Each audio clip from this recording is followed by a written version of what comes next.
Minha gente, a palavra de Deus hoje nos diz assim: naquele tempo Jesus subiu ao monte, igual o padre está aqui agora, e chamou os que ele quis. Se você ainda não tem consciência do porquê você está aqui, hoje fique você sabendo. Você veio porque Deus te chamou. E você está dentre aqueles que Jesus quis chamar. Nossa, é muito amor envolvido. Olha para a pessoa que está do seu lado e fala assim: você percebeu? Eu e você fomos chamados por Jesus. Nós fomos escolhidos. Jesus, olha só o que está escrito no texto bíblico. Jesus subiu ao monte por quê? Porque como é que nós rezamos mesmo naquela oração que Jesus nos ensinou? Pai nosso que estais nos... Então imagina para a mentalidade daquele povo simples. Se Deus está nos céus, qual é a forma de nós nos aproximarmos, ficarmos mais perto dele? Subindo nos montes. Por isso que os grandes feitos bíblicos acontecem em cima dos montes. Onde é que Deus aparece para Moisés na sarça ardente? Em cima do monte. Onde é que Jesus se transfigura? No alto do monte Tabor. Onde é que Jesus é crucificado? No alto do monte, Gólgota, o monte das caveiras. Onde é que Moisés recebe a tábua dos 10 mandamentos? Onde é que acontece a multiplicação dos pães? E aí a gente poderia continuar. Onde é que Jesus ensina os discípulos a rezar o Pai Nosso? No alto de um monte. Olha só que bonito. Por isso, nas nossas igrejas, o padre e toda a equipe celebrante, eles sobem no monte. Nós temos e esse monte aqui, que nesse caso é um palco, a gente chama de presbitério. Tem gente que fala assim: eu vou subir lá no altar. Só se você subir aqui, ó. O altar é isso aqui. Essa parte elevada, esse palco que tem na maioria das igrejas católicas, a gente chama de presbitério, porque é onde fica o presbítero, o padre, tá bom? Então naquele tempo Jesus foi para mais perto de Deus e chamou os que ele quis. Quem se sentiu mais perto de Deus esses dias aqui no cerco de Jericó? Eu, com certeza. E foram até ele, vocês vieram. Então Jesus designou 12. Eu vou contar até 3. Você vai falar o teu nome bem alto, combinado? 1, 2, 3. Padre Beto! Olha o nome de quem Jesus chamou, que bonito. Que legal. E os enviou, ou melhor, então Jesus designou 12 para que ficassem com ele. Viu porque o padre começou hoje dando uma lapada no começo? Não é para a gente ir embora amanhã e esquecer de Jesus. Jesus nos chamou esses 7 dias para a gente ficar com ele, não para a gente ir embora. É para a gente permanecer. Por isso que o padre fica tão preocupado. O que vai acontecer com essa multidão depois desses 7 dias? Falando nisso, depois me cobrem para o padre falar aqui para vocês. Já temos a data do próximo cerco de Jericó, tá bom? O padre vai falar o cerco da madrugada. Então Jesus designou 12 para que ficassem com ele e para enviá-los a pregar com autoridade para expulsar demônios. Gente, você vai sair desse cerco de Jericó com autoridade para expulsar demônios. Mas para que isso aconteça, nós precisamos colocar em prática tudo que o padre está falando aqui nesses 7 dias. Tudo que a igreja nos orienta a fazer. Senão, são os demônios que vão se apoderar da gente. Deus nos trouxe aqui para nos capacitar a expulsar demônios. De que forma? Onde o amor está, o demônio não fica, porque Deus é amor. E o demônio não consegue coabitar, estar no mesmo espaço onde Deus está. Por isso ele pediu para que Deus criasse o inferno. O inferno é o único lugar da ausência de Deus, o único lugar onde Deus não se faz presente. E isso precisa significar o que para nós? Primeiro, Deus escolhe, depois Ele dá a missão. Depois a gente fica sabendo que Deus quer de nós. Primeiro você é eleito, primeiro você é escolhido, você é escolhida, para depois ser enviado. A gente não é enviado para depois ser escolhido. Deus não nos coloca na fria para depois nos escolher. Deus nos escolhe, nos capacita para que ao sair em missão nós tenhamos capacidade de vencer a missão a que fomos enviados. Quantas e quantas vezes nós enfiamos os pés pelas mãos porque nos deparamos com aquela dificuldade na nossa vida e não entendemos que se aquela dificuldade se abateu sobre a nossa vida, é porque Deus em primeiro lugar me deu condições de vencê-la, viu, Camila? Se você hoje precisa enfrentar o tratamento que você precisa enfrentar, se você precisará se submeter ao que será exigido pelo tratamento, é porque Deus antes te fortaleceu para isso, te capacitou para isso, nos capacita. Por isso, o lema do nosso cerco de Jericó não é dai graças a Deus somente nas alegrias e não nas provações. É esse o nosso lema desse ano? Dai graças a Deus somente nas alegrias? Dai graças a Deus somente nos momentos bons? Como é que é o nosso lema?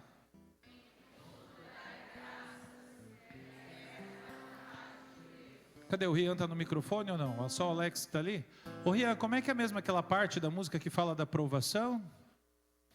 Você consegue cantar para nós aí na capela mesmo? Só no gogó? Seja na alegria. Seja na alegria ou na provação, tua vontade és minha. E o que a gente canta logo em seguida? Em tudo. Graças. O quê? Senhor. Eu vou fazer o quê? Eu vou cantar por cada sorriso, por cada lugar.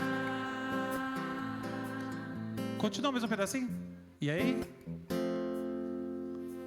Seja na alegria ou na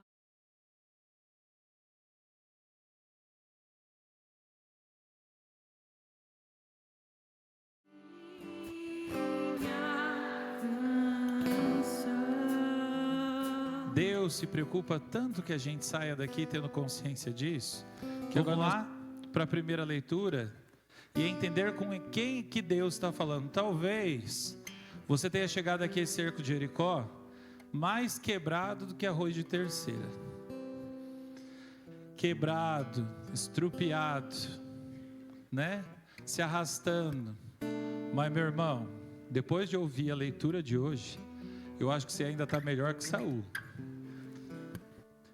Então Davi aproximou-se de mansinho e cortou a ponta do manto de Saul. Para dizer o quê? Aí a história vai seguir, né? Eles vão sair, Saul vai sair da gruta, Davi com os seus homens também. Mas lá fora, Davi vai mostrar para Saul, ó, tá vendo isso aqui? Reconhece isso aqui? Isso aqui é um pedaço do seu manto. Eu não sei por que você fica dando ouvido para as pessoas que falam que eu sou uma pessoa ruim, que eu quero o seu mal. Se eu quisesse o seu mal de verdade, está aqui a prova, ó. Eu teria te matado. Eu tive você nas minhas mãos. Da mesma maneira como eu estou com um pedacinho do manto aqui, do seu manto nas mãos, eu poderia estar com a sua cabeça agora. Percebe que a gente não pode ser Maria vai com as outras? Que a gente tem que tomar cuidado quem a gente escuta, as pessoas que de repente têm tentado colocar você contra mim, não falam a verdade. Eu jamais teria coragem de fazer algum mal para o ungido do Senhor, porque Davi sabia que se ele era rei, porque Deus o fez rei. Então não era dessa forma que Davi queria subir na vida. queria assumir a missão que Deus, o lugar que Deus tinha escolhido para ele. Não era fazendo mal para outra pessoa que Davi aspirava a assumir um lugar que ele sabia que ele era de direito. Primeiro Deus escolhe, e faz quanto tempo que Davi já tinha sido escolhido? Ele ainda era garoto, mas Saul estava no caminho. E aí o que acontece?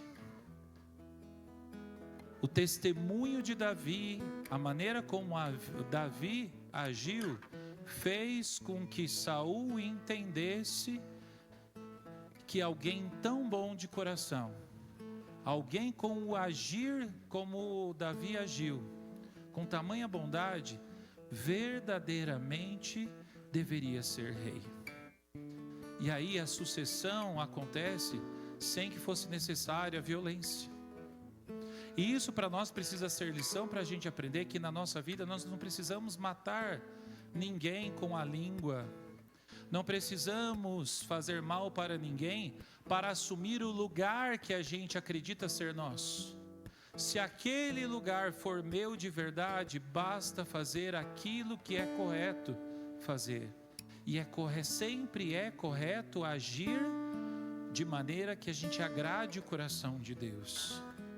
Por isso hoje nós estamos aqui para aprender com Davi, que se diante dos nossos grandes desafios permanecermos fiéis a Deus, os nossos desafios, as muralhas com as quais nós nos depararemos cairão por terra e nós venceremos.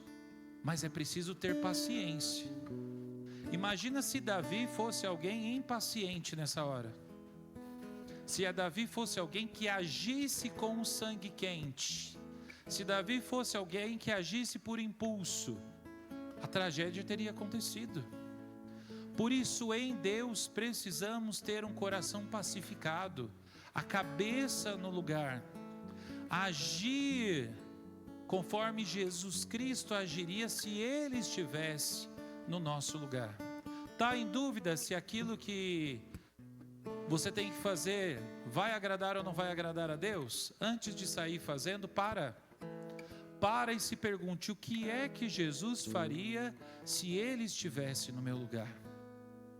Meu irmão, minha irmã, por isso até mesmo pelas provações nós precisamos louvar a Deus, porque as dificuldades nos dão a oportunidade de provarmos para nós mesmos do que é que nós somos capazes. E quando a gente ama de verdade, a gente conhece melhor o outro do que ele mesmo. Por que um pai, uma mãe é capaz, diante de um desafio, de falar para o filho: vai filho, você consegue. E a criança está tremendo de medo, mas ela vai. Primeiro, porque ela confia em quem ela ama. Segundo, porque algo nela diz que o papai e a mamãe a conhecem melhor do que ela mesma. E justamente por isso são capazes de renunciar a si em prol da felicidade dessa criança. Deus é assim conosco. Por isso que Deus permite que tantos desafios se estabeleçam diante da nossa vida, dos nossos passos. Por que a nossa vida às vezes parece ir tranquilamente e de repente a gente esbarra com uma situação difícil? Porque é preciso aprender que nós podemos mais, que nós somos capazes de alçar voos ainda maiores, ou como o próprio Jesus diz, ir para águas mais profundas. Por isso, meu irmão, minha irmã, diante de uma dificuldade, tenha confiança em Deus. Tenha o coração pacificado, calma, deixa Deus agir no tempo dele, deixa Jesus pegar você pelas mãos e te livrar do laço do caçador. Deus pode, Deus quer, Deus é Pai. E se você está aqui hoje ouvindo isso, é porque Deus tem um propósito na tua vida, no teu casamento, na tua história. Não se desespere, nós não temos por que agir no desespero. tenhamos a cabeça no lugar, tenhamos o coração tranquilo em Deus, deixemos Deus tranquilizar o nosso coração. Deixa Deus sonhar em ti. Deixa Deus sonhar os planos para a tua vida, para o teu caminho. Deixa Deus desenterrar aqueles sonhos da mocidade. Quantos sonhos nós já abandonamos porque achamos que não era para nós? Porque nós cansamos de esperar. Lembra que o padre Claudinei disse? Davi esperou mais de 14 anos para se tornar. Ele foi eleito há 14 anos atrás, para se tornar rei 14 anos lá na frente. Porque Deus escolhe, capacita e envia. E nós estamos na fase de sermos capacitados. Já ouviram aquele clássico texto que está em Eclesiástico 2, 20, se eu não me engano? É isso, César? Porque é no fogo que Deus prova o ouro e a prata. Sabe por quê? Por que o ouro e a prata são metais preciosos? São mais preciosos os metais que, à medida de mais e mais temperatura resistirem, chega uma certa temperatura que tudo que é impureza evapora, some. Aí fica só o ouro.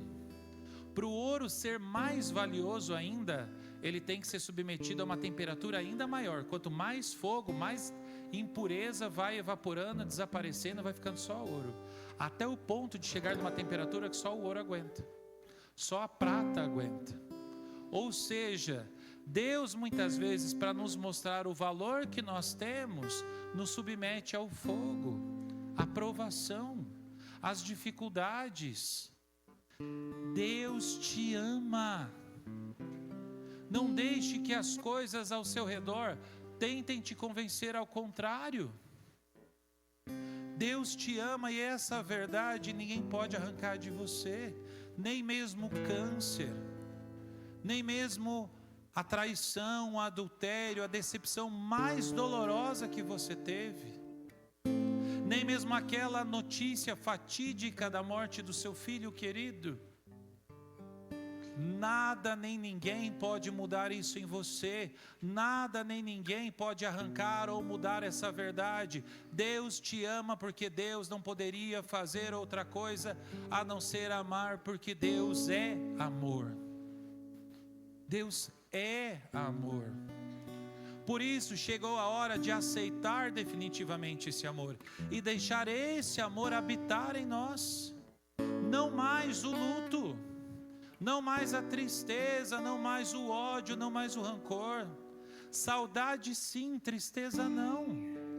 Deixa, eu falei isso ontem, deixa o passado ser passado de novo.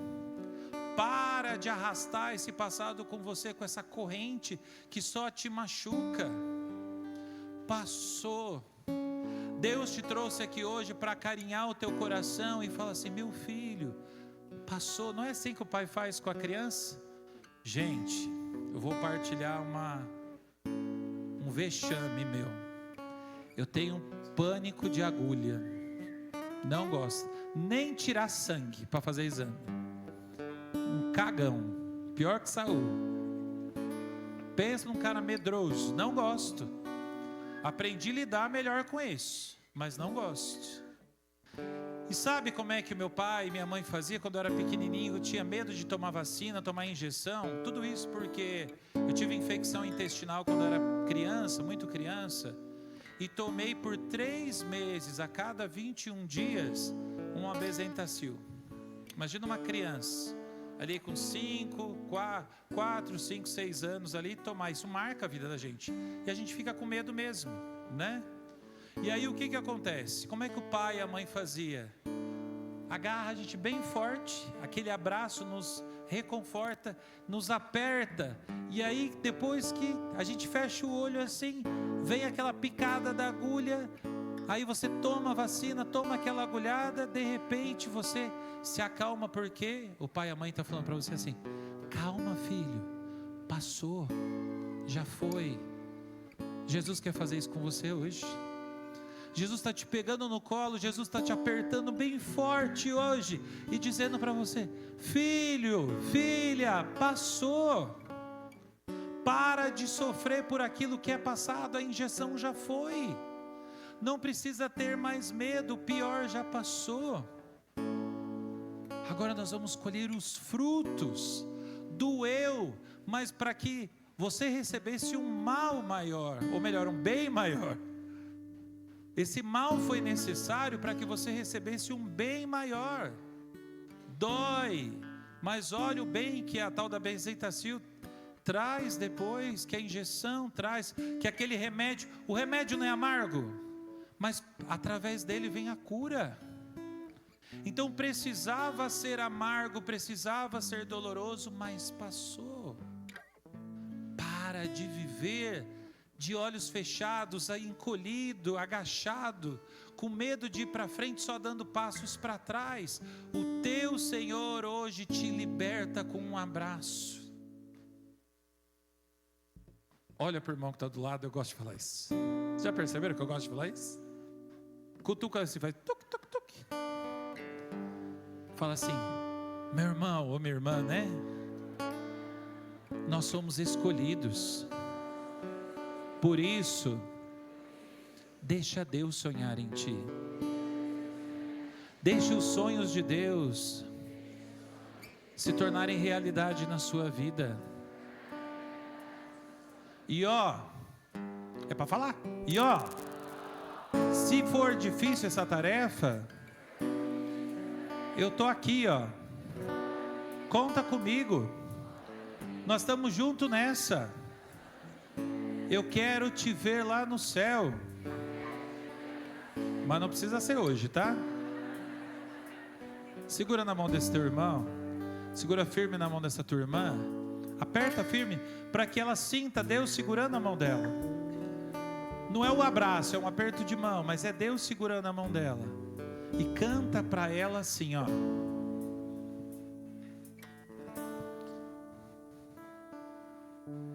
Deixa Deus sonhar em ti.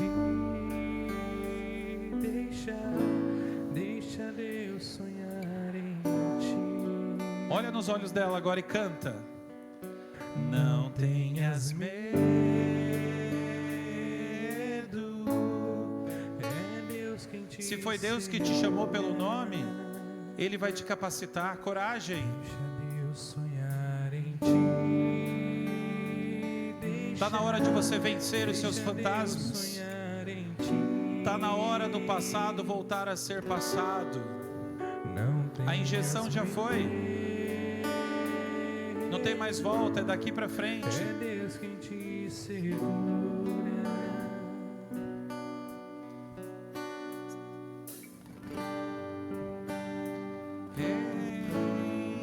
Segue a lei. Segue a lei. Para frente. Chega de olhar para trás. Chega de dar braços para trás. O caminho é feito daqui para frente. Um caminho difícil demais. Verás tempestades que te assustarão. Mas quando o sonho é de Deus, ninguém destruirá. Se Ele prometeu, Aperta a mão do seu irmão. tenhas paciência. Igual Davi. De Deus. Chacoalha esse irmão sentado aí, vai. Mais uma vez.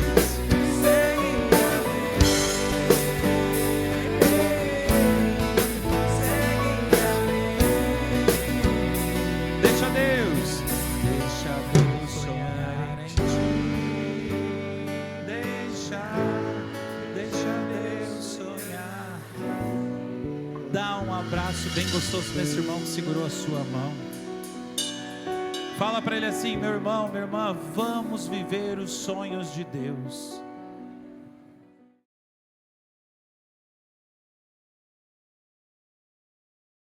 Vamos viver os sonhos de Deus daqui para frente. Amém? Dá uma grande salva de palmas para Jesus.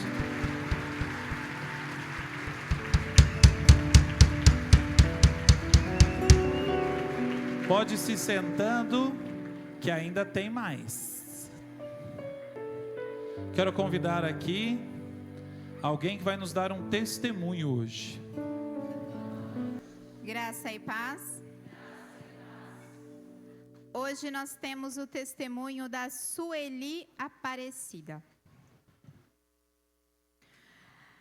Venho aqui agradecer e dar meu testemunho. Quero compartilhar com vocês a graça recebida. Há um ano, no Cerco de Jericó de 2025, comecei a participar. Nunca tinha participado. Nós tínhamos descoberto há pouco tempo que meu irmão estava com câncer na boca. Então, comecei a orar pela saúde dele. E naquele dia, tinha uma irmã testemunhando a cura do câncer de seu irmão. Naquele momento, fui tomada por uma fé tão grande, pois o testemunho era exatamente o que estávamos passando. Parecia que era para mim. Então, naquele momento, comecei a chorar e pedi a Deus que curasse meu irmão, que no Cerco de Jericó de 2026 eu daria o testemunho. E o Senhor ouviu minhas preces. Meu irmão está curado. Ele fez rádio, químio, usou sonda e chegou a 40 quilos. Ele ainda está em acompanhamento médico, mas eu sei que o Senhor não faz a obra pela metade. Por isso, estou aqui hoje para clamar a sua cura e libertação. Carlos. Então, esse é o testemunho da Sueli pela cura do seu irmão, o Carlos. Uma grande salva de palmas.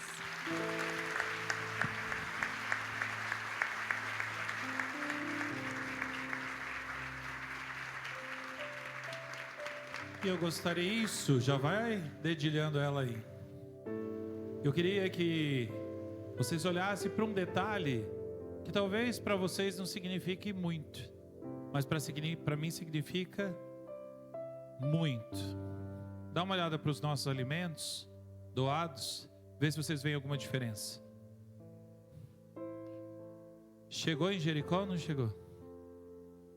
Então dá uma salva de palmas para todo mundo que doou, que contribuiu.